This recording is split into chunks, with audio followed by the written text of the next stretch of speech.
¿Ya? ¿Se oye, Isaías? ¿Listo? Hola. Buenas tardes a todos, bienvenidos, muchas gracias por estar aquí todos y feliz año, porque aunque estamos en febrero, pues con esto comenzamos el año con la primera sesión de 2014 de las sesiones presenciales del Círculo de Traductores. Muchas gracias a todos, como siempre, al Centro Cultural de España, que siempre nos ha apoyado desde el principio con esta actividad de las charlas mensuales. Muchas gracias a 17 Instituto de Estudios Críticos, que también siempre nos ha apoyado y forma parte de estas charlas. Gracias a todos, a toda la gente que nos acompaña en línea, y gracias a ustedes que, pudiendo estar en línea, están aquí, habiendo atravesado la ciudad, el transporte público y todo. Y muchísimas gracias a Eric y Alfredo, nuestros ponentes de hoy. Antes de que empecemos y de darles las descripciones de los que nos acompañan, les quiero nomás recordar: el Círculo de Traductores es una red de colegas, básicamente es eso, una red informal de colegas. No somos una asociación, no somos una agencia, ningún tipo de figura constituida en estos términos legales, sino una red para irnos conociendo cada vez más a todos los que, del gran surtido de gente que formamos este grupo o gremio que somos los traductores, y básicamente ir conociendo qué hacen unos, qué hacen otros, dónde estamos, quiénes somos, y ir perdiendo la desconfianza que luego nos separa, porque somos bastantes, pero no suficientes como para que estemos desagregados. Entonces, pues ese es el empeño que mueve esto. Entonces, muchísimas gracias a todos por estar aquí y muchísimas gracias a Eric y Alfredo. Les voy a leer sus… Gracias. Les voy a leer sus fichas porque no me lo sé de memoria. Ellos nos van a presentar la charla que se llama Perspectivas de la traducción de la divulgación científica. Eric, aquí está Eric. Soy yo. Hola. Eric Benjamín Telles Ugalde estudió física en la Facultad de Ciencias de la UNAM. Actualmente trabaja de tiempo parcial en el Departamento de Vulcanología del Instituto de Geofísica de la UNAM. Cursó el diplomado en traducción de textos especializados que imparte el Departamento de Traducción e Interpretación del CELE de la UNAM, y ha sido profesor invitado de la materia de prácticas de traducción científica en este diplomado. Ha revisado y traducido videos de matemáticas educativas de nivel preparatoria y licenciatura. Tiene experiencia en traducción de artículos científicos, de divulgación, textos farmacéuticos y tesis de posgrado. Recientemente participó en el Encuentro Internacional de Traductores Literarios, también con el tema de la divulgación científica. Es profesor de la Academia Mexicana de Ciencias, dando cursos de actualización de profesores normalistas. Aprovecho para comentarles, esta charla en su versión, digamos, más compacta, la presentaron los compañeros en el pasado encuentro en octubre, y tuvo tal demanda y despertó tanto interés que nos pidieron expresamente que los invitáramos para venir al Círculo y poder explayarse con todo detalle. Entonces, ahorita que decía aquí lo del encuentro. Craso error. No lo creo. Alfredo Romero Mariscal Borbolla estudió biología en la Facultad de Ciencias de la UNAM. Cursó el diplomado de traducción de textos especializados que imparte el Departamento de Traducción e Interpretación del CELE de la misma universidad, y con el que sigue colaborando en la mejora de las prácticas de traducción científica. Ha tomado cursos de traducción legal y de poesía. Actualmente traduce del inglés y del portugués. Su experiencia en traducción abarca desde videos educativos de la Khan Academy hasta traducción de textos farmacéuticos, pasando por libros infantiles para la SEP, textos técnico-legales para el Instituto Nacional de Ciencias Penales y tesis bilingües para estudiantes de posgrado. Participó con el mismo tema en el Encuentro Internacional de Traductores Literarios. Últimamente ha trabajado como traductor y revisor de material audiovisual didáctico y de divulgación para The Kitchen.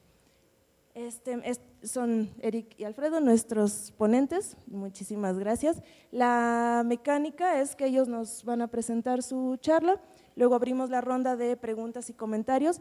Todo lo debemos hacer a través del micrófono. Los que ya han estado aquí ya lo saben, porque como se está transmitiendo en línea y luego queda grabado, necesita todo el sonido pasar por el micrófono. Entonces, aunque nos alcancemos a escuchar, es importante hacerlo con el micrófono. Okay. Muchísimas gracias por venir a compartir su experiencia y los escuchamos. Gracias. No, pues, primero que nada, gracias por tenernos aquí. Gracias por las guayabas, aunque nos pidan que las escribamos nosotros. Y pues sí, por aguantar esto los que ya lo vieron una vez. Bueno, esta es la diapositiva de las aclaraciones, porque hay varias. Bueno, una ya la hicieron. Este en realidad es un refrito, que al decir eso estoy arruinando el chiste de la última diapositiva, de la presentación anterior. Justamente por eso quisimos poner el nombre de Javier Guzmán, que él participó en la elaboración de la presentación anterior y pues nos parecía justo pues, hacer mención, ¿no? Pues, si él participó, aunque no esté aquí físicamente, pues se lo merece. Bueno, quizá ya habrán visto esto, pero pues como dijimos, no somos demasiado creativos, así que vamos a sacarle jugo a esto todo lo que podamos hasta que ya no nos aguanten.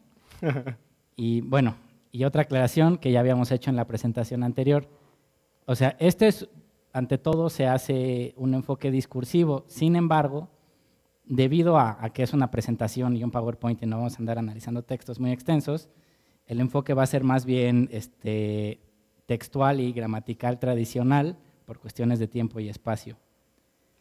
Y bueno, esperemos que con esto le pierdan un poco el miedo a la traducción de la divulgación, pero al mismo tiempo le ganen un poquito de respeto. Bueno, pues como pueden ver en esta diapositiva, esta presentación se gestó en un estricto ambiente académico, como pueden ver, ¿no? Ahí están las chelas de fondo, donde en ese bar coincidimos y nos pusimos a debrayar acerca de la divulgación científica, ¿no? Bueno, ya les habíamos dado un poco esta calentadita. Estamos viendo que con este proyector, quién sabe qué también se lean las letras. Sí, no se ve. Pero entonces, pues descripción. La de hasta arriba, pues podemos ver cómo los literatos ven quizá a veces la divulgación científica, luego cómo la ven los científicos, cómo la ven los divulgadores y cómo, pues más bien cómo realmente es, ¿no? No significa que sean literalmente grandes obras literarias ni que se redescubra el hilo negro, pero sí que se encuentran dos mundos para generar algo nuevo, ¿no? No es ni simple y sencillamente ponerse a debrayar sobre cosas que se encuentran más bien en el mundo de la difusión. Ahorita vamos a abundar un poquito entre eso que es difusión, o simple y sencillamente caricaturizar las cosas al punto de, ay, es que el público lego es tonto y hay que hacerles palitos y bolitas. En realidad la divulgación no es nada de eso, ni desde el punto de vista de la divulgación misma, ni mucho menos desde el punto de vista del análisis de la divulgación o de la traducción misma, ¿no? Sí, pues es un género híbrido. Bueno, pues tomamos esta caricatura de un cómic que se llama PhD Comics. Hace burla acerca de la actividad de los estudiantes de posgrado en general, de la vida académica. Y bueno, lo que pasa ahí es que el primer estudiante está haciendo pues, su investigación, ¿no? Pero después de que pasa por… Y bueno, eso es difusión. Y después de que pasa por los comunicadores de la ciencia o alguien se entera de que alguien está haciendo un trabajo interesante y en ese cambio se pueden llegar a alterar ciertas cosillas y es así como pasa todo un ciclo hasta que ahí el chiste es que la mamá dice, es que por tu investigación yo me tengo que poner este sombrero, ¿no? Para evitar lo que tú descubriste, ¿no? O sea, y bueno, en el caso de la traducción, solo el primer paso es difusión, pero lo demás es traducción tal cual, y entonces es traducción de divulgación. Todos estos pasos son traducción de divulgación, entonces hay mucho más material de divulgación que de difusión, ¿no? Y pues, como vamos a abundar ahorita, pues la divulgación requiere ciertos aspectos que no se abordan dentro de la traducción especializada como tal. Bueno, a lo que estaba diciendo hace rato, ¿no? Divulgación contra difusión. A veces confundimos un poco lo que es uno o lo que es otro. Casi todos los textos científicos, de comunicación científica cuando menos, se pueden clasificar en estos dos ámbitos, ¿no? La divulgación y la difusión. Cuando estamos hablando, por ejemplo, de una comunicación farmacéutica, de un paper, o sea, de un artículo especializado, estamos hablando de difusión. Cuando estamos hablando de pues, de la revista Cómo Ves, cuando estamos hablando de National Geographic, esas cosas estamos hablando de divulgación. Ambos están hablando de ciencia, ambos están hablando de contenidos que puede que en el fondo sean casi los mismos, ¿no? Sin embargo, hay como características de las que podemos hablar. Por una parte, la divulgación, lo estoy leyendo de aquí porque aunque yo lo escribía ni me acuerdo, es la divulgación de conocimiento especializado al gran público que se acerca voluntariamente. Bueno, y sus características es claridad mediante estrategias retóricas. ¿Esto qué quiere decir? Bueno, en ambos casos estamos tratando de comunicar un mensaje, pero cuando estamos hablando de divulgación, nos importa generar este puente entre lo que se está comunicando y la persona que lo quiere entender, ¿no? Porque al fin y al cabo, cuando estamos en la divulgación, hay alguien que está tratando de entender algo nuevo sobre lo que sea, ¿no? Y para eso se requieren unas estrategias que sobre las que más adelante vamos a abundar. Fidelidad al contenido. No porque sea divulgación podemos irnos a decir cosas como que un alligator es un caimán, que no es cierto, o que un toadfish es un peje sapo. O sea, hay que respetar el contenido original y aún así buscar una forma de comunicarnos. Y se necesita, y esto es lo más importante, una conexión directa con el público lector. La divulgación no puedo simple y sencillamente dedicarme a decir A más B es C y tú, lector, hazte bolas, ¿no? O sea, ¿cómo es que A y B se relacionan? Y eso va a requerir muchas estrategias a nivel retórico especialmente que van a generar este resultado. Difusión es quizá lo que la gente se imagina más con lo que es ciencia. Aunque como ya se vio en la diapositiva, pues cuando se trata de comunicar ciencia, en realidad hay muchísima más divulgación que difusión. La difusión es la comunicación de conocimiento especializado entre integrantes que pertenecen al mismo gremio, o sea, pues por ejemplo, pues una revista médica pues está escrita para médicos, ¿no? Por y para. Por y para, exactamente. Un artículo sobre física está escrito por científicos y para científicos, ¿no? Entonces eso va a generar, pues bueno, nos ahorramos muchísimas cosas, ¿no? Y justamente por eso la conexión con el lector es ignorada. El lector que está yendo ahí no busca conectarse con el texto, busca exprimir la información y pues no necesita nada más, ¿no? Bueno, aquí no se trata como de andar criticando a la banda, sino más bien de explicar algunas cosas. Quizá cuando vemos cómo se hacen mal las cosas, podemos entender un poco más de por qué es importante hacerlas bien. Aquí estamos señalando, este es el único punto que hay. O sea, todo esto es una oración. La verdad, yo a la fecha todavía no sé cuál es la cláusula principal. Luego tenemos una serie de referentes, en este caso taxonomía, taxonomía, taxonomía, taxonomía y sistemática biológica, disciplinas biológicas, ciencias biológicas. Esta es la introducción de un texto en el cual jamás se explica qué es esto de taxonómico, jamás se explica qué es esto de la sistemática biológica y resulta que es un libro de divulgación sobre la taxonomía y la sistemática biológica. Es decir, esto es un texto, este es un original, esta no es una traducción. Y aún así podemos ver que no está cumpliendo, pues bueno, no se conecta conmigo, ni siquiera yo que es mi disciplina, ¿no? Y bueno, y buena suerte tratando de entender qué dice.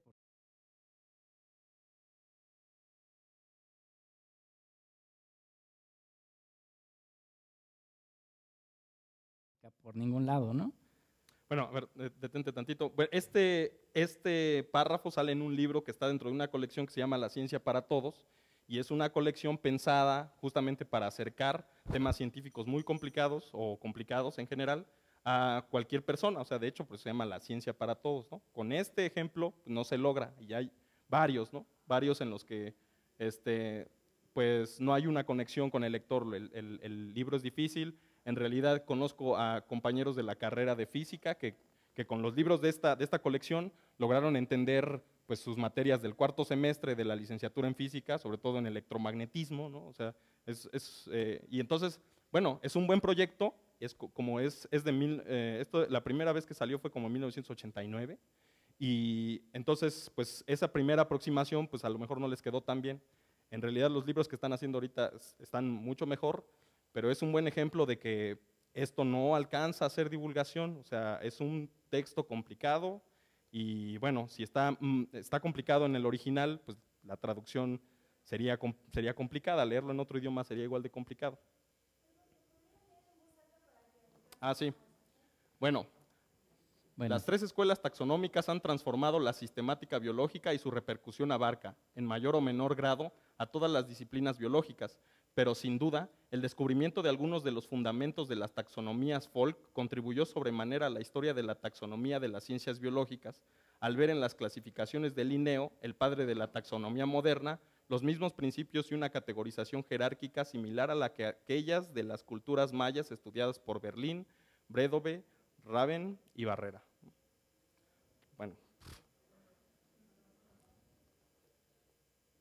Bueno, entonces vamos con un ejemplo de mala divulgación. Bueno, ese era como un ejemplo de mala divulgación hecha por un científico.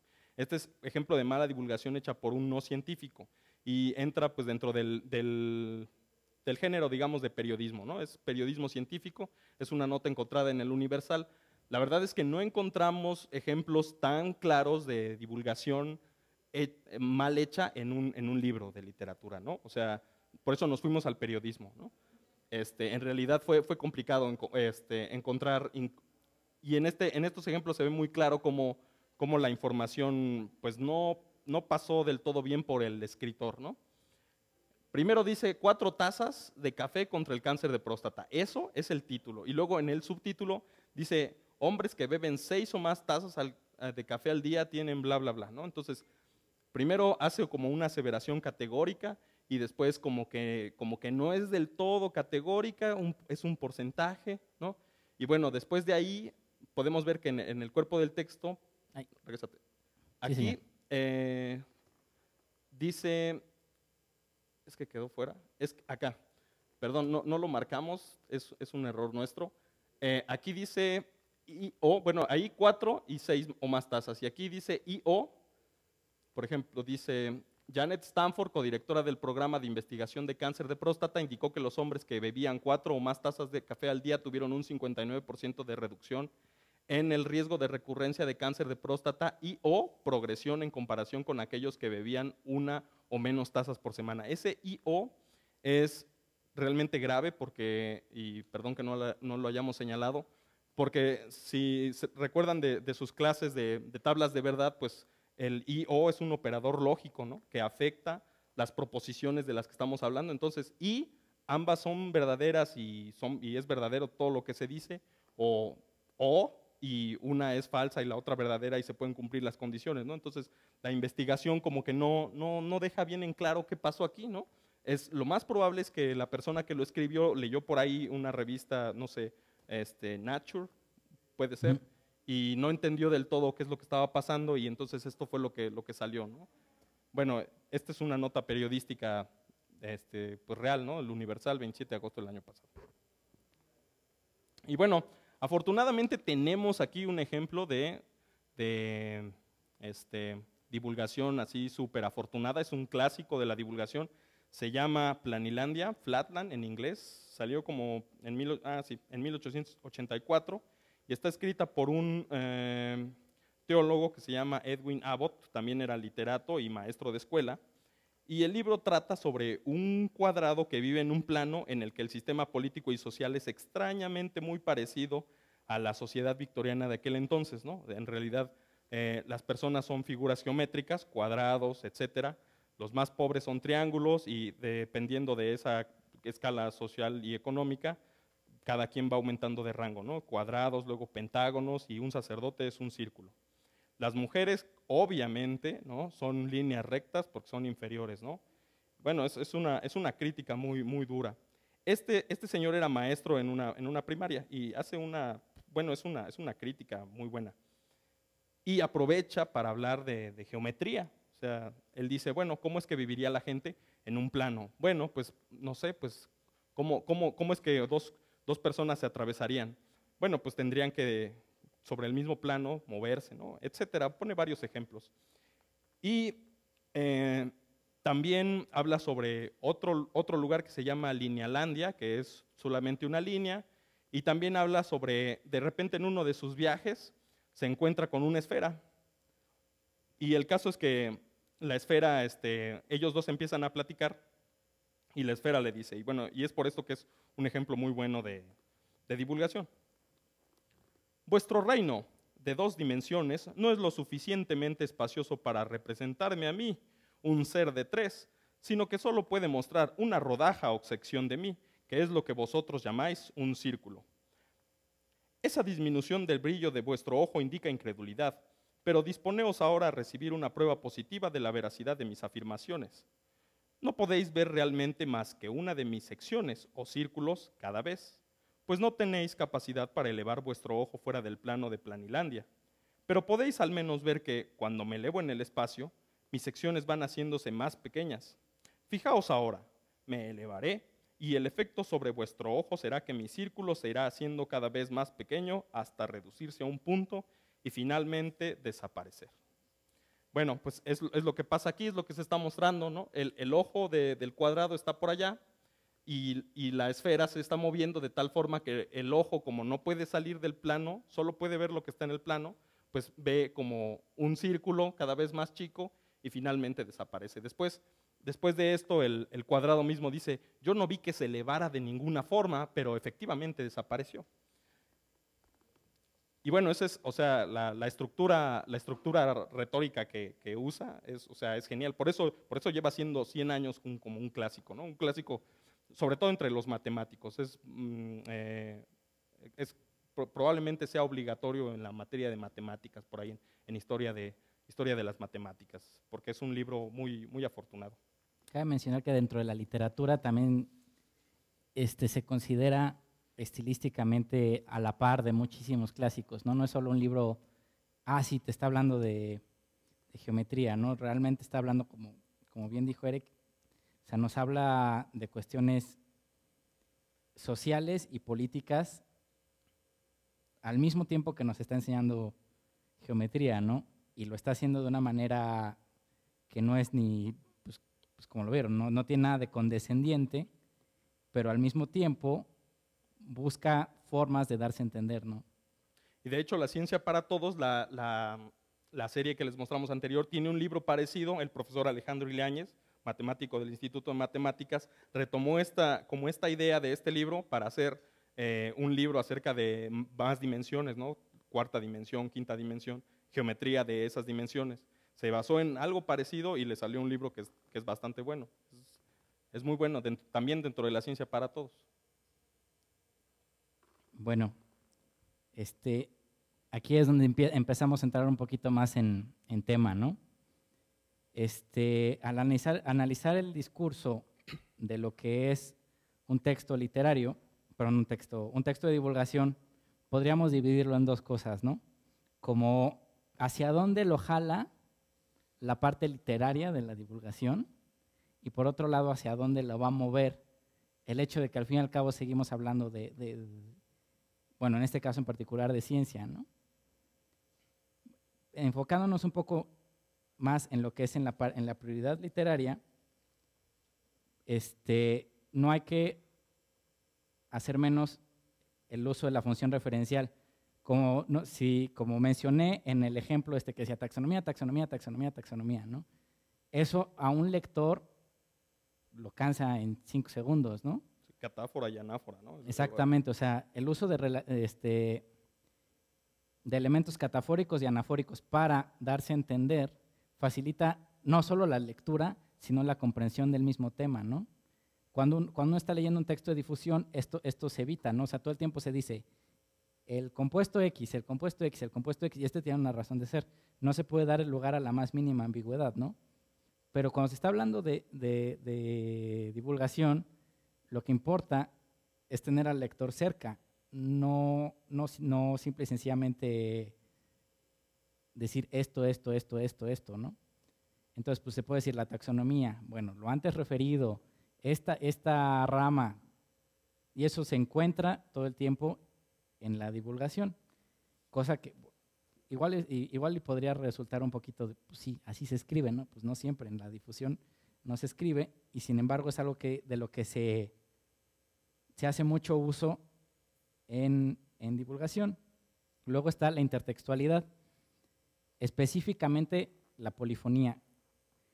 Cuando un texto de difusión, tenemos que, bueno, existe polifonía porque cita uno a 80 personas, y no estoy exagerando, en un artículo de 5 páginas.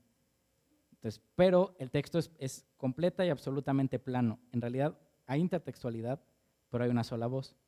Cuando nosotros estamos viendo algo de divulgación, no tenemos eso, nos movemos en una montaña rusa de voces. La voz del científico o la voz de la ciencia, por así decirlo, y al mismo tiempo la voz del divulgador, que cabe mencionar que puede ser la misma persona, ¿no? Eso en el periodismo científico es más claro, ¿no? Está la voz del periodista y luego la voz del científico que está haciendo la investigación. Y bueno, algo central, la metáfora como recurso explicativo. No es la única, ¿no? O sea, también se usa el símil, ¿no? Todo el tiempo, pero la metáfora en particular es la constructora de términos. Y los términos son la parte central de la difusión, curiosamente. Pero el hecho es que nos movemos en direcciones opuestas, ¿no? Voy a abundar en de esto un poquito más. Y ya me bloqueé. No. No, sí me bloqueé. Está el símil entre, ¿perdón? Ah, sí.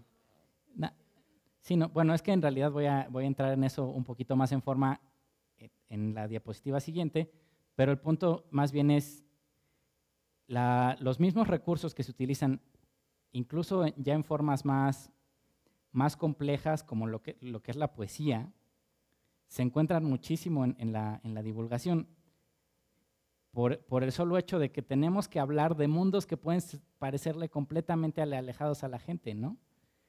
Entonces, pues de la misma forma que cuando quiero hablar del amor necesito valerme de todos los recursos posibles, pues eso también va a ser necesario cuando les hable de números cuánticos, ¿no? O sea, y bueno, está una estadística rápida en textos, arroja que hay en divulgación hay como un 27% más de palabras de símiles con respecto a la difusión, ¿no? O sea, hay un 27% más en promedio, es decir, sí. Se repite la… Sí, o sea, por ejemplo, esto a lo que se refiere, esto no salió de la nada, fue algo que nosotros hicimos. De los mismos textos que nosotros estuvimos analizando, hicimos un pequeño corpus y analizamos y luego los comparamos con otras formas de texto, ¿no? Entonces, el uso de comparativos que están muy asociados al símil, o sea, esto como esto, ¿no? Esto, tal, esto, ¿no? Eso, literalmente, buscamos esas palabras y resulta que sí son muchísimo más abundantes en divulgación que en difusión, lo cual nos habla de que estas formas retóricas se están buscando incluso adrede. Ahora sí, aquí ya es donde ya no me pierdo. Las metáforas en la ciencia. Aquí está un ejemplo, ¿no? Pues hemos hablado de selección natural, es algo que ha permeado en el discurso incluso hasta público a veces, ¿no? Sin embargo, ¿qué tanto nos detenemos a pensar, bueno, qué es selección natural?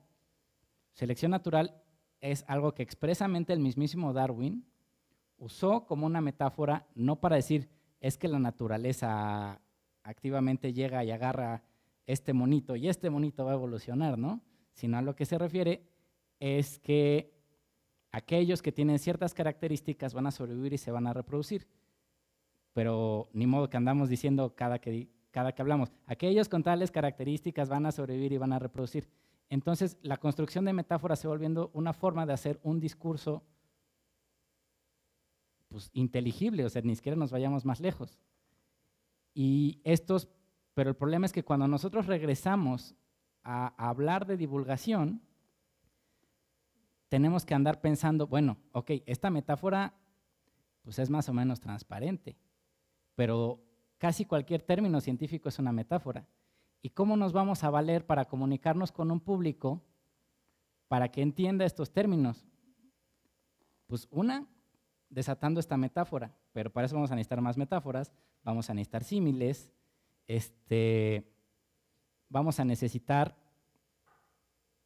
cualquier recurso que haga posible que esta construcción que se volvió cada vez más abstracta regrese a la realidad, ¿no?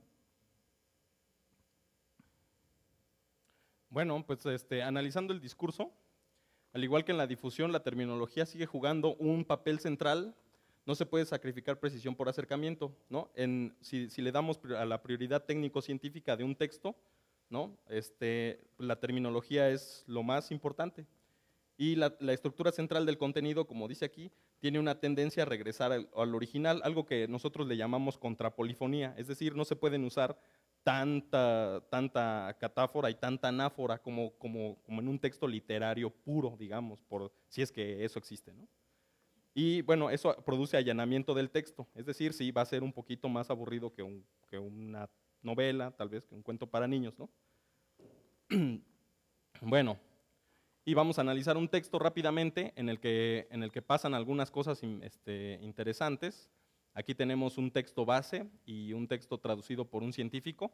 El texto base se encuentra en el Scientific American de marzo del año pasado. Es sobre las cúmulos estelares, cúmulos de estrellas. Y si se dan cuenta, ese es el título, The Inner Life of Star Clusters. El traductor escogió traducirlo por esto, origen y evolución de los cúmulos estelares. Después vemos que, híjole, está en un color que no se ve. Esto no pasaba en la presentación de prueba. Discúlpenos.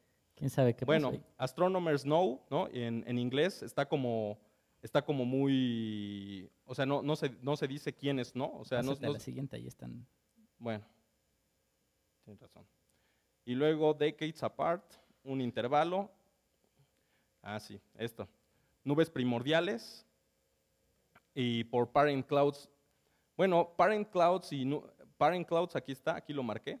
Y luego del otro lado están nubes primordiales, si lo ven.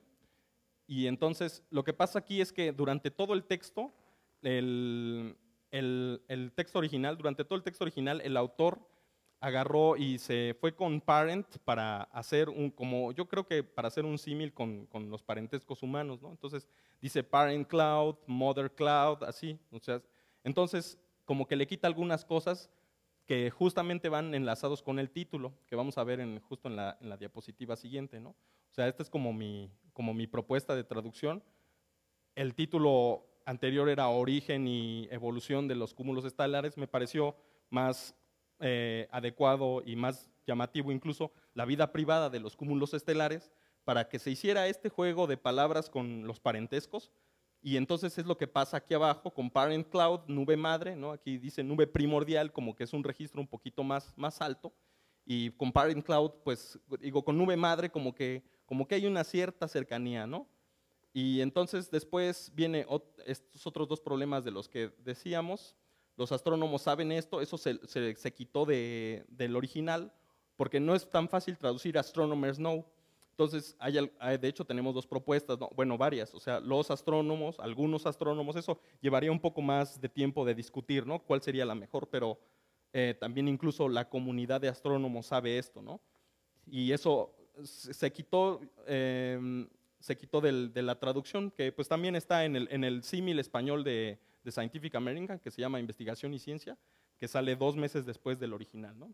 Sí. Y bueno, esta Stars Few Decades Apart, con unas pocas décadas entre sí, en el original se pone la palabra intervalo, tal vez no era tan necesario, no es tan grave de todas formas ese, como lo es el otro según mi apreciación personal, ¿no?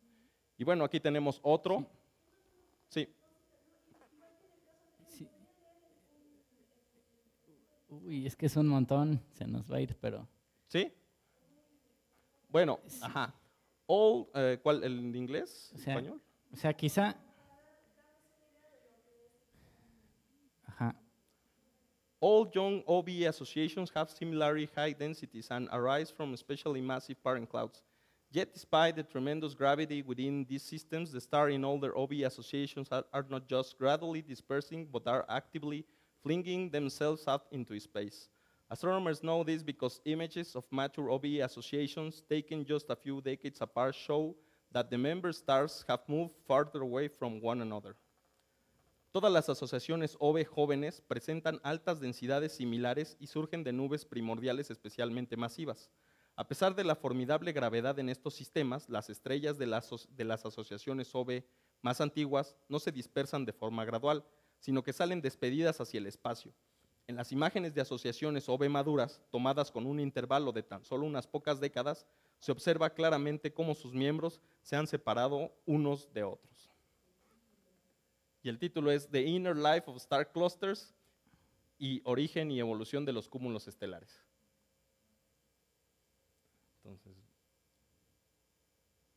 vamos con otro textito, rápidamente.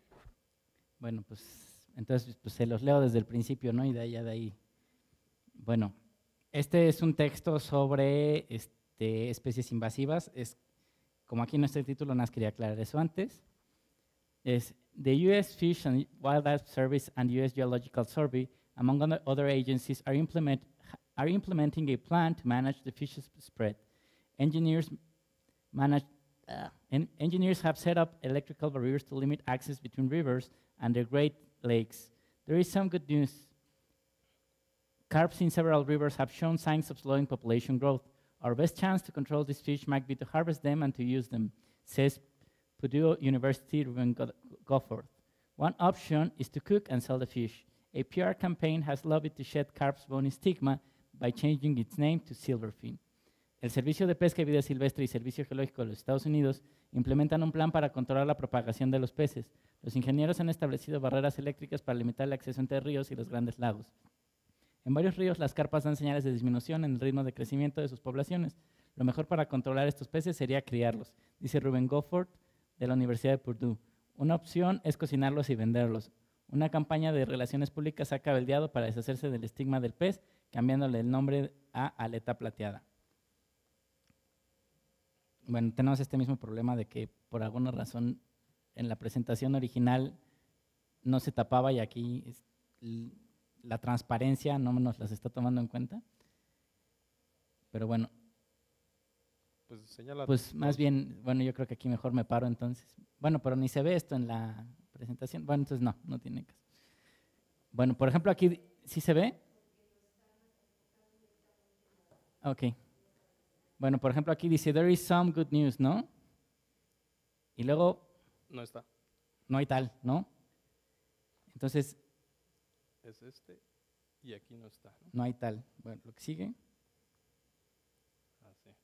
Luego, to harvest them y criarlos. Aquí, bueno, esto ni siquiera es un error de traducción, esto es un error de traductor, este caso en particular.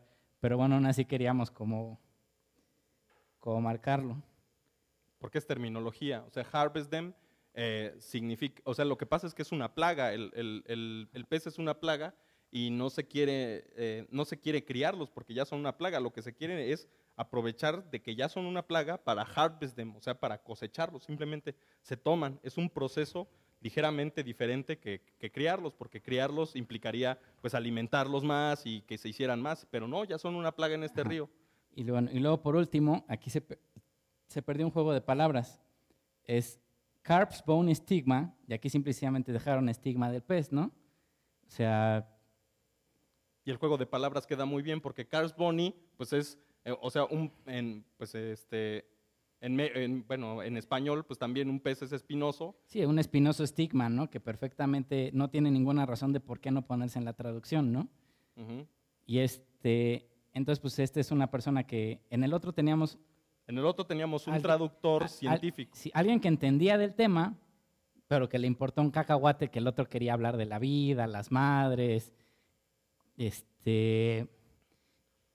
y demás, y en este estamos hablando de un fulano que, pues, que no entiende del tema, quizás, quizás su inglés sea perfecto, pero no entiende del tema, y cosas que podrían parecerle que eran estilísticas, las quitó, ¿no? Sin embargo, tenían una función importante para hablar del problema. Efectivamente, el problema aquí es terminológico, mientras en el otro caso es estilístico. Bueno, este es el que ya, esto es lo que ya hablamos, justamente, there's some good news, no hay tal cosa, cosecharlas y utilizarlas como harvest them, ¿no? Y bueno, la propuesta, Alfredo. Eso me sigue tocando a mí. Bueno, esta es la propuesta final. Como nos gusta decirle, lo que decía la servilleta, es la divulgación científica es un género híbrido que debe ser abordado con un enfoque interdisciplinario. Es decir, no basta simple y sencillamente pasar el texto, ¿no? Hay una razón para este enfoque. Pero siempre y cuando el texto en cuestión tenga, por una parte, elementos denotativos que rompan con los patrones normativos de la difusión científica y cumplan con las 3 características básicas de la divulgación científica. Esos elementos deben de cumplir funciones discursivas para, 1, generación de significado, es decir, hay un significado importante, hay algo importante que se tiene que decir en la divulgación y eso se tiene que mantener.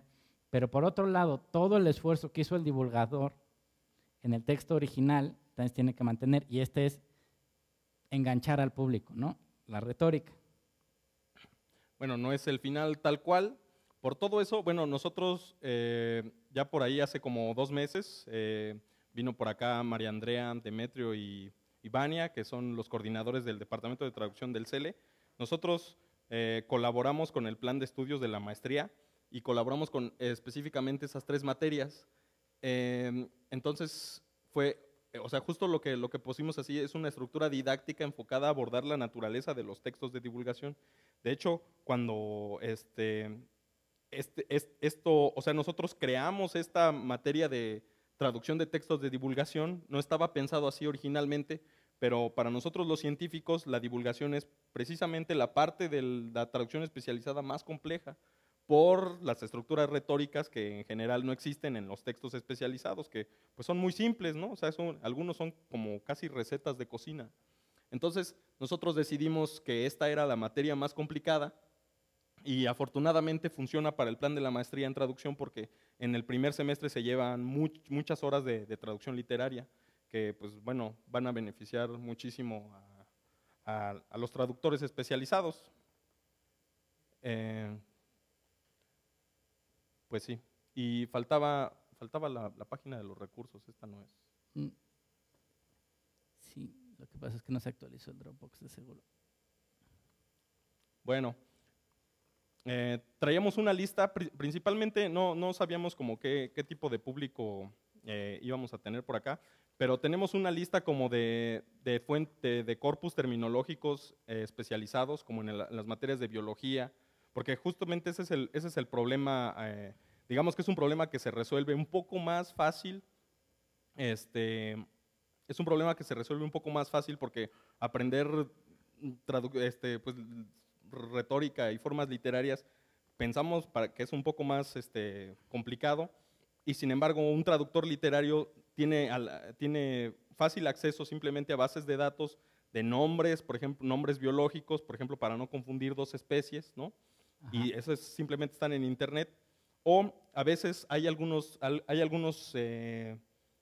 términos que se pueden encontrar fácilmente en Wikipedia. En algunos gremios no está tan bien visto Wikipedia.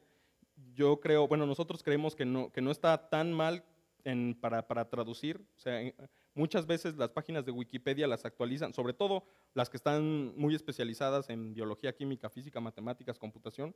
Son personas del ramo las que se toman el tiempo para actualizar la Wikipedia.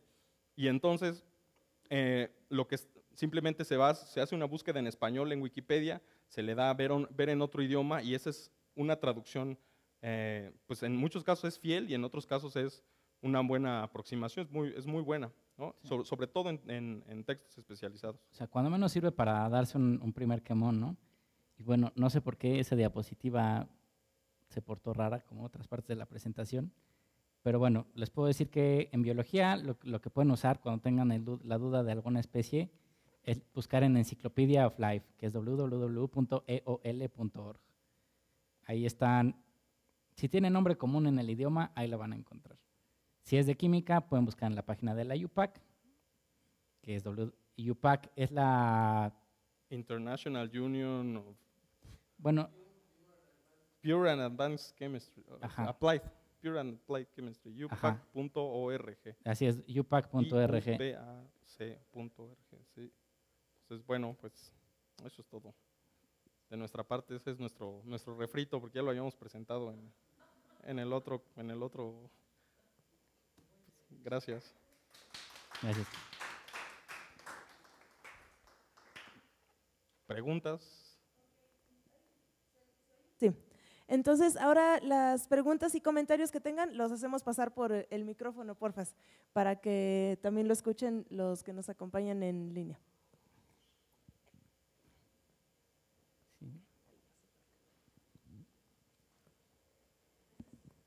Bueno, de momento, independientemente de que la maestría en traducción empiece o los científicos puedan tener las herramientas para manejar las figuras retóricas, ¿quién sería entonces la persona ideal para traducción de divulgación? Porque a un científico se va a quedar corto en las figuras retóricas y a lo mejor alguien del campo literario va a requerir todo el apoyo de un experto o un trabajo en equipo, o cuál sería la mejor sugerencia, porque también es difícil la interacción entre áreas, muchas veces incluso nada más comunicarnos es difícil por la alta cantidad de términos y el lenguaje se vuelve difícil, ¿no? Tuyo. Ok, pues nosotros, no, pues más bien depende, ¿no? Yo, por ejemplo, pues ahorita de lo que más traduzco es divulgación, y pues no tengo así que digas una formación literaria. Me consta que no tienes una formación literaria. Pues ya no digas importante, ¿no? Ya no existe, pues no formal cuando menos, ¿no? Mira, depende del texto y depende del campo, ¿no? O sea, pues, la banda traductora creo que sabe perfectamente que incluso en el mejor de sus temas puede que haya algunas cosas en las cuales van a decir, no, pues yo no puedo, ¿no? O van a haber cosas en las cuales, bueno, no es mi tema, pero tengo las herramientas para hacerlo, ¿no? Entonces, pues es exactamente la misma historia, ¿no? Quizá en algunos casos convenga más cuando sean temas más complejos que lo haga un traductor técnico, pero con plena conciencia de esto, y en otros donde quizá, por ejemplo, sea más importante acercarse a un público infantil, pues que sea un traductor de libros infantiles, pero que consulte las partes que sean terminológicas o que hable con un experto, ¿no? Sí, de hecho estos encuentros facilitan mucho la interacción, ¿no? No dividen como en, bueno, yo personalmente como que tengo la idea de círculo de traductores y pues inmediatamente pienso en traductores literarios, ¿no? Lo cual pues ya está mal de por sí, ¿no? O sea, pero justamente si se hace una interacción. Lo que está mal es su prejuicio, ¿no? Que sean Sí, lo que está mal es mi prejuicio. Le quiero aclarar porque luego… Sí, efectivamente. Pero justo, pues bueno, eso está padre, ¿no? Abrir la interacción, ¿no? Entre nosotros que somos traductores como muy especializados. Y, no sé, ¿Si te contestamos, Norma, o no? ¿Alguien más? ¿Otra pregunta? A falta de esa interacción con el especialista en el tema, ¿qué tan recomendable sería ir al buscador, meter el término que a nosotros nos parecería el adecuado y ver si efectivamente hay en la literatura científica de la lengua a la que estamos traduciendo el término y en el contexto apropiado? Uy, es que más bien, o sea, de hecho, hacer esas búsquedas está bien.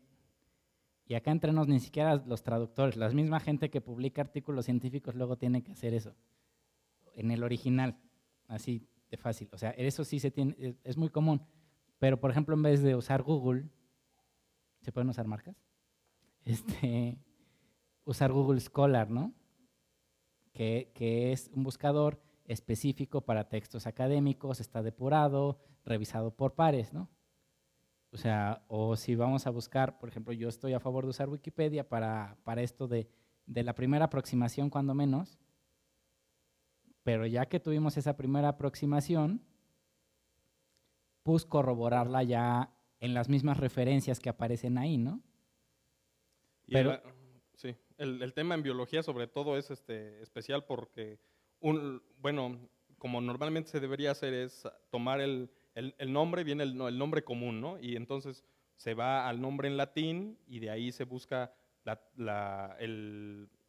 con el nombre en latín se puede tener una lista de todos los nombres en varios idiomas, ¿no? Sí. En biología es especialmente difícil lo de la Wikipedia, tal vez no es lo más recomendable. Pero para eso está la Encyclopedia of Life, justamente. Exactamente, sí. O sea, ese sí tip, si alguna vez tienen que traducir el nombre de un bicho, hagan eso, busquen el nombre en latín, o sea, busquen el nombre, ese nombre les va a aparecer el nombre en latín, el nombre científico, y luego con el nombre científico busquen el nombre común. No se vayan directamente de nombre común a nombre común porque se puede prestar a cosas muy raras. Bueno, yo creo que sí es recomendable pues perderle el miedo, como dijimos al principio, pues nada más tener como un método terminológico, o sea, pues hay corpus de nombres, y pues ya la experiencia de traducción creo que está a su favor en los traductores literarios. Buenas tardes, felicidades por su plática, que ya había escuchado en el encuentro de traductores en el Colegio de México.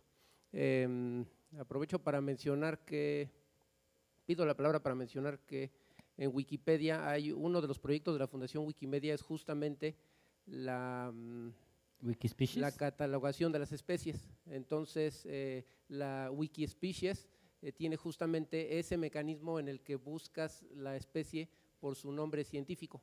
Entonces, están clasificadas y ordenadas por su nombre científico y a partir de ahí encuentra uno la lista enorme de nombres comunes.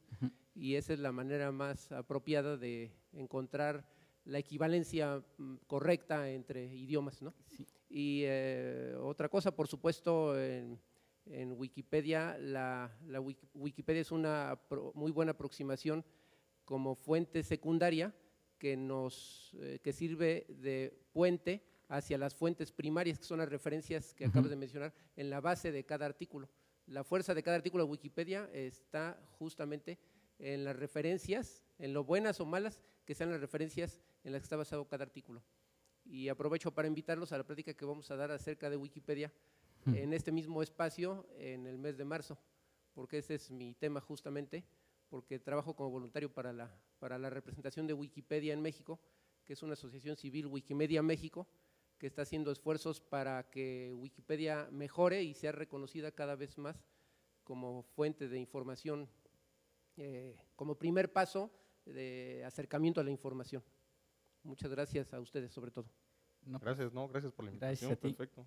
Sí, nada más una pequeña observación. Yo estoy a favor de Wikispecies, pero siéndote completa y absolutamente sincero, es muy incipiente y todavía tiene muchos errores. Entonces, o sea, está chido más bien que más gente empiece a colaborar, gente que sepa del tema, para que sea más útil. Pero actualmente, si tuvieras que, específicamente para lo de los nombres de las especies, si me das a escoger entre Encyclopedia of Life o Wikispecies, ahorita sí me voy con Encyclopedia of Life. Pero sí estoy completamente de acuerdo y trato de aportar ahí a Wikispecies cuando tengo tiempo. Exacto, no critiques, colabora. Eso hice. Bueno, todo esto es justamente ir conociendo estos distintos frentes desde donde se trabaja, es útil porque entonces se sabe lo que se hace en cada parte y lo que hace falta. Es bueno, ¿no? Decir, ok, está este otro, está el de Encyclopedia of Species y está el Wikispecies, y entonces lo que le hace falta a cada uno para enriquecerlo, ¿no? Relacionado con este mismo punto, a mí cuando me han tocado traducciones de este tipo, un problema con el que me enfrento mucho es la diversidad regional de los nombres comunes. Por ejemplo, que si en lo que en Argentina se llama jazmín, aquí es gardenia y en otra parte es camelia o el robalo o el no sé qué. ¿Qué recursos hay para eso como para poder pescar que no estemos poniendo una cosa en lugar de otra? Okay. Bueno, pues para empezar, lo primero es que al primer cliente que les pida español neutro, ahórquenlo tan fuerte como puedan. Ya que empiece a ceder, pues más bien depende. O sea, porque sí, efectivamente varían mucho los nombres regionalmente, los nombres comunes, porque muchas veces los nombres comunes dependen más de tradiciones culturales. Entonces, antes de que existiera, por ejemplo, un mundo hispanohablante integrado, pues, y que todavía está integrado entre muchísimas comillas, pues más bien era como en el pueblo se les ocurrió, ¿no? En esos casos, pues lo mejor es buscar la frecuencia de uso. O sea, primero, así efectivamente veo, busco el nombre científico y luego busco las referencias, veo los nombres comunes y luego me voy a las publicaciones especializadas y ahí busco el nombre común más usado. También depende un poco de la publicación, porque por ejemplo National Geographic en general tiene el nombre en latín de todos los artículos, sobre todo de biología. Viene pues bla, bla, bla, el pescado tal, lo que sea, y viene el nombre en latín, ¿no? O sea, y en la traducción debería venir el nombre en latín. Ahora que lo pienso, en no. Pero bueno, no nos fijamos en eso, pero en general viene el nombre en latín en la traducción. O también he visto que justamente se especifica tal cual, aunque abarque a costa de algunos otros párrafos, porque me he encontrado párrafos que se cortan, bueno, en National Geographic, estoy hablando específicamente de National Geographic, párrafos que se cortan por darle especificidad a esas otras cosas, como en Bolivia se conoce como tal, o etcétera, si existe algo parecido, una especie, porque casi no siempre son las mismas, pero muy parecida, se dice así como se especifica en tal región, porque por ejemplo National Geographic, que yo sepa, pues abarca todo Latinoamérica, ¿no? O sea, la traducción es de Fundación Televisa y se reparte. Entonces, bueno, viene el nombre y viene en latín siempre, por ejemplo, en ese caso específico. Sí. Y si es para traducción audiovisual, busca el nombre común más corto que encuentres. Claro, porque ese es otro frente, ¿no? No solo lo escrito, sino lo que tiene que escucharse, doblarse, etcétera, Ajá. ¿no? Ahí son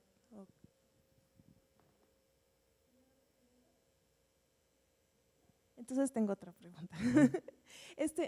Cuando mencionaban lo de las metáforas, ¿tienen algún ejemplo de una metáfora que tal cual como venga enunciada en el original, esa figura no funcione en español, por ejemplo?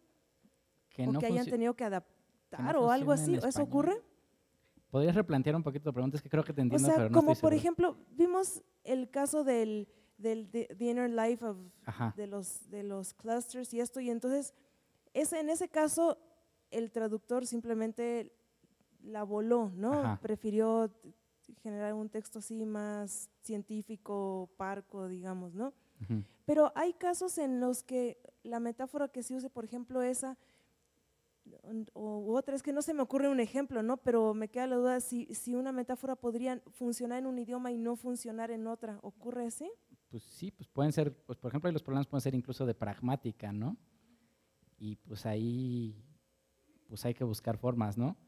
Cuando la metáfora es el término, pues ni modo, con la pena de que no funcione. Porque cuando estamos hablando de ciencia, el término es sagrado, ¿no? Le podemos mover a lo que sea, menos al término. El término es intocable porque es de lo que estamos hablando, ¿no? Ahora, cuando no es exactamente el término, sino más bien un recurso explicativo, pues lo que se tiene que hacer es pues tener lo que hace cualquier traductor, ¿no? Consideraciones de la cultura terminal, buscar formas pues de lo que se le dice, por ejemplo, en cómputo localización, ¿no? Considerar las necesidades reales del usuario final. O sea, por ejemplo, un dicho que, bueno, el ejemplo de los dichos es más claro. Un dicho que existe en un idioma y no existe en otro, ¿no? tenemos dos opciones. Una, o traducimos el dicho tal cual y rogamos que el usuario final lo entienda, el lector, o buscamos un dicho que pueda decirnos más o menos lo mismo. Entonces, cuando estamos hablando de las metáforas, específicamente en el término, ni modo con la pena. Y cuando estamos haciendo para otra cosa, se utilizan los mismos recursos que se utilizaría en cualquier otra traducción.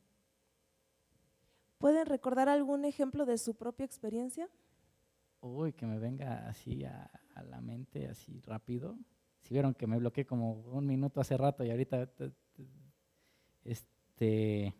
uy. Es que sé que sí he tenido, pero que al aire, pues si quieren, échense otra pregunta mientras lo pienso, porque quién sabe. Perdón, tal vez un poquito en relación con lo Ajá. mismo, pero ¿qué ha sido, dentro de su experiencia, alguno de los términos o alguno de los elementos por traducir que les haya costado más trabajo? Bueno, hay uno que me acuerdo yo mucho, que es fabric, por ejemplo, se usa en el contexto de cosmología, de física, fabric of space-time, cuando se habla como de el tejido del espacio-tiempo, ¿no? O sea, fabric es como tejer, como tejido, y entonces hay sí, como que no es tan fácil, o sea, de lo que se habla es de lo que está hecho el espacio-tiempo, que no vemos, como la estructura pues geométrica en términos, digamos, de la relatividad general, ¿no?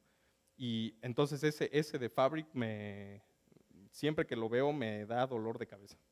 Yo tengo ese.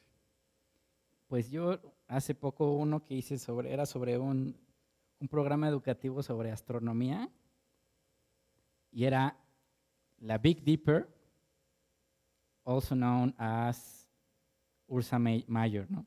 La cosa es que nosotros no le decimos el gran cucharón a la Osa Mayor, ¿no? Y todo el episodio giraba alrededor de un chiste entre las dos cosas. Chiste que obviamente yo no tuve manera de recrear. Entonces, digo, al final, modestia aparte, salió chido, pero la verdad me saqué de la manga como el 70% del episodio, porque era la única forma de hacer que justamente funcionara con la forma en que vemos la astronomía en el mundo hispanohablante, ¿no? Y creo que de así maté a 2 pájaros de un tiro. Es verdad.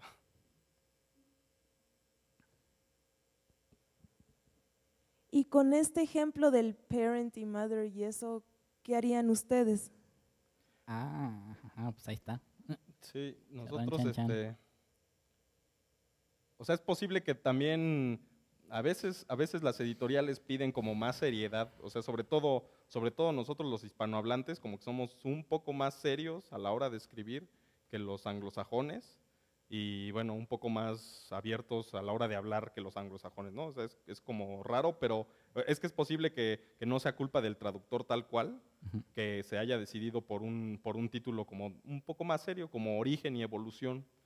Y bueno, yo propondría tal cual la vida privada de los cúmulos estelares, con cierto morbo, ¿no? O sea, vamos a ver la vida privada de esos, ¿no? Aunque pues en realidad, bueno, o sea, se explica como los fenómenos de interacción de las galaxias, pero ahí hay un dejo de eso y de familiaridad, o sea, le quita un dejo de familiaridad con el hecho de no usar pues los parentescos humanos. Por ahí hay otro tipo de estrellas a la que le llama brother y también lo quita. Entonces, parent, mother, inner life,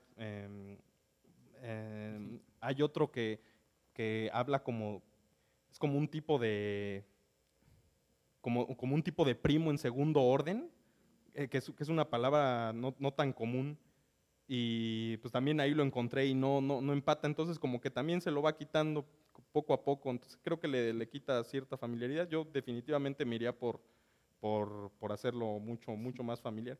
También ahí en esa misma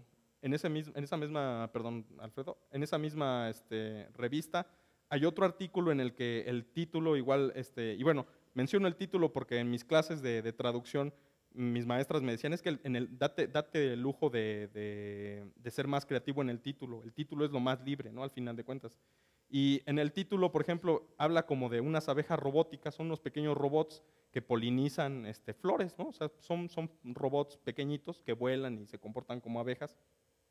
El título en inglés es The Flight of the Robo Bee, The Flight of the Robo Bee, o sea, abeja robótica. Y entonces el título a mí, cuando lo leí de primera impresión, me recordó como la canción esta de Rimsky-Korsakov, del vuelo del abejorro, The Flight of the Bumblebee. Y en español el título es Abejas robóticas, ¿no? Entonces como que a mí me dejó un poco lejos, más bien me dejó mucho más lejos incluso que este ejemplo, ¿no? Porque pues me tenía una referencia musical, etcétera, ¿no? Y entonces pues en ese ejemplo también creo que yo hubiera puesto el vuelo del robo o el abejor robot o algo así como como muy rimbombante, no sé, me imagino. Sí, no, pero bueno, particularmente en cuanto a las soluciones, pues ahí están, ¿no? Y pues simple y sencillamente, si regresamos a que en divulgación el lector está ahí porque quiere aprender algo y porque lo atrajiste, pues ¿qué dan más ganas de leer, no? Origen y evolución de los cúmulos estelares o la vida privada de los cúmulos estelares, ¿no? Pues, bueno, no sé si es aquí porque es mi cuate, pero a mí me dan más ganas de leerlo así.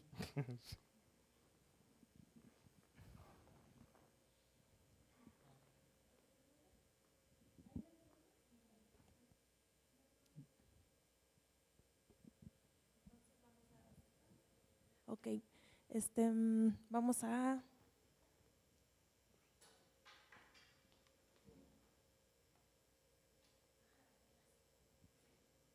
Claro. Ah, sí, lo pusieron aquí. Es que me quedé pensando también esto porque sí, el pasaje que leyeron en español es como mucho más solemne, ¿no? Y sistemáticamente ocurre eso. Sí, ¿verdad? Yo creo que sí, y a veces puede ser la editorial. Es algo que incluso comentábamos en el Colegio de México, justo antes de dar esta charla, platicábamos con otros traductores y hablábamos acerca de que la editorial muchas veces tiene un poco que ver en ese, o sea, o sea, pues si el editor te regresa tu traducción, ¿no? O le cambia, etcétera, puede ser que sea un proceso, o sea, ya incluso cultural en el que se hace pues se hace solemne un texto, ¿no? O sea, exceptuando tal vez los cómics, ¿no? Como que en general, esa es mi percepción al menos. Sí, los traductores también son víctimas del cliente, del jefe de proyecto y del editor, ¿no? O sea, también no siempre es culpa del traductor. Muchas veces pues no queda de otra, ¿no? Y pues como si uno no tiene contentos a esos tres, no te pagan, pues si así lo quieres, pues está chido, ¿no? Es que ahorita que preguntabas también qué nos darían más ganas de leer, ¿no? Si la vida privada de los cúmulos estelares o el de origen y evolución de los cúmulos estelares, de pronto me quedé pensando qué tanto también los lectores están acostumbrados a buscar una versión más solemne en todo lo que tenga que ver con la ciencia y entonces se alimenten mutuamente, digamos, las dos tendencias, ¿no? De buscar esos textos como solemnizados y producirlos también. No sé, apenas ahorita que lo preguntaste me quedé pensando en eso. Pues puede ser, o sea, también podría ser, porque en realidad, bueno, en México, digamos, hay menos cultura de la ciencia que en otros países, y sí, los que leen como de biología a nivel divulgación son en realidad otros científicos de otras áreas, ¿no? O sea, eso pasa mucho, ¿no? Cosa que pues puede ser, bueno, en otras culturas no pasa un poco menos, o sea, seguro pasa igual, pero un poco menos que acá. O sea, también eso podría ser. Y justo el público al que va dirigido, pues se enorgullece de esa solemnidad a veces. Gracias. Un comentario sobre eso. A mí me llama mucho la atención. Yo de formación soy letras modernas inglesas, traductora de profesión, y por cuestiones del destino me estoy metiendo en cuestiones de café, producción, pero sí es cierto, yo he estado involucrándome en buscar literatura, por ejemplo, sobre un bicho que se llama la broca. Y la verdad es que me metí, hay muy poca literatura en español y me fui al INIFAP. Y la verdad es que qué flojera leer ese artículo de 30 hojas. Súper hueva. Yo creo que sí es muy interesante que gente como ustedes mejoren ese tipo de textos. Porque yo que tengo una licenciatura, pues digo eso, pero ¿y los productores que están haciendo café y que les ataca directamente ese? O sea, ¿cómo llega ese texto a ellos? ¿No? Bueno, es que ahí aparte no solo está un rollo de la traducción, ¿no? Sino la producción de textos de divulgación, justamente, porque por ejemplo eso que a ti te dieron probablemente es más difusión que divulgación, ¿no? O sea, y si es divulgación, pues no está cumpliendo su propósito, porque pues entonces no andarías diciendo que ajá. Sí, pero pues Que no como es el había caso niños ya. aquí, no quería decir groserías. Sí. Sí, justamente. Y pues sí, hay casos, o sea, hay casos incluso, o sea, dentro de colecciones que están específicamente, así, esa colección está pensada como para adolescentes, como para un último año de secundaria, así, y como les mencioné, los textos, algunos son muy pesados en realidad, y bueno, están escritos por científicos, no por divulgadores de la ciencia, que es como debería ser, ¿no? ¿Los libros del rincón? Ajá, la ciencia para todos. Ah, ya. Sí. Y bueno, pues sí, así pasa. ¿Así? ¿Otra pregunta o comentario? Bueno, vamos entonces a aquí dar por terminada esta sesión. Muchas gracias a todos los que están aquí, a los que están en línea, que aquí somos poquitos, pero en línea son más. Y muchísimas gracias, Eric y Alfredo, mucho gusto porque no nos conocíamos personalmente. Muchísimas gracias por estar aquí. Les vamos a dar esta constancia que siempre me gusta leer lo que les ponemos aquí porque es de corazón. Dice: el Círculo de Traductores, 17 Institutos de Estudios Críticos y el Centro Cultural de España en México otorgan la presente constancia a Eric Telles y a Alfredo Romero por su charla Perspectivas de la Traducción de Divulgación Científica, que ofrecieron de manera generosa y solidaria a la comunidad en el ánimo de socializar el conocimiento y experiencia adquiridos a lo largo de su trayectoria profesional. Muchísimas gracias. Gracias.